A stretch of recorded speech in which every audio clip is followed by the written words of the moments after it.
The Brexiteer MP for Wokingham said Theresa May must accept demands from the EU that the UK leave the single market entirely, and said this is what Britons voted for when they voted to leave the EU in the 2016 Brexit referendum. Mr Redwood said the UK could not be half in and half out of the single market. The Tory MP spoke to Ms Hartley-Brewer on the progress of Brexit negotiations, with Ms Harley-Brewer claiming, "My 11-year-old could do a better job negotiating pocket money.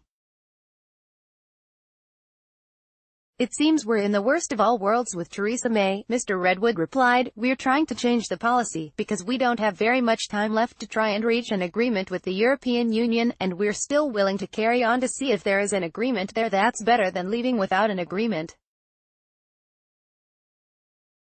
That's the common ground with the Prime Minister, but the frustrating thing is that she still thinks Checkers is still a set of proposals that the EU is interested in, whereas our understanding is that the EU rejected Checkers almost as soon as it came out because it breaks certain clear rules that the EU has already stated. They don't allow you to be half in and half out of their single market. We on the Brexit side say accept that, agree with the EU that we are leaving the single market completely, as voters said they would do when we voted to leave and negotiate a free trade agreement, which we think the EU is willing to do." This afternoon, Guy Verhofstadt has warned Theresa May over her attempts to negotiate a time-limited Irish backstop, insisting the EU Parliament does not consider the solution fit for the Brexit withdrawal agreement.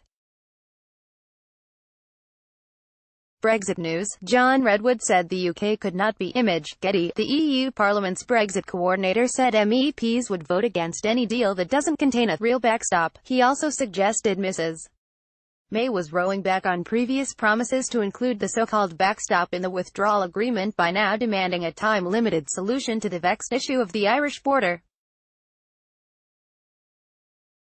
The jointly agreed backstop is the mechanism demanded by Brussels which ensures there will be no hardening of the Irish border as a result of Brexit.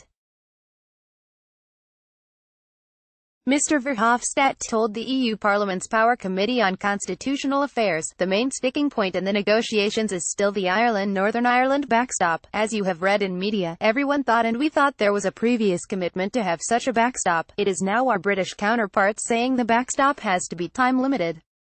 But we all know a time-limited backstop is not a backstop. That's not the definition of a backstop. A backstop is not time-limited. The European Parliament and the European Union 27 have been clear on this from the start." He added, "Without a real backstop, we don't see the possibility of having a withdrawal agreement." Mr Verhofstadt also laughed off suggestions made by the Prime Minister in the House of Commons that the UK and EU had agreed 95% of the withdrawal agreement. He said the figure was only 90%, but accepted it is difficult to put a figure on it at this stage, adding, "A lot has been achieved by both sides in recent weeks." Mrs May has been forced to seek a time-limited backstop in order to please a core of Brexiteer Conservatives in the Commons.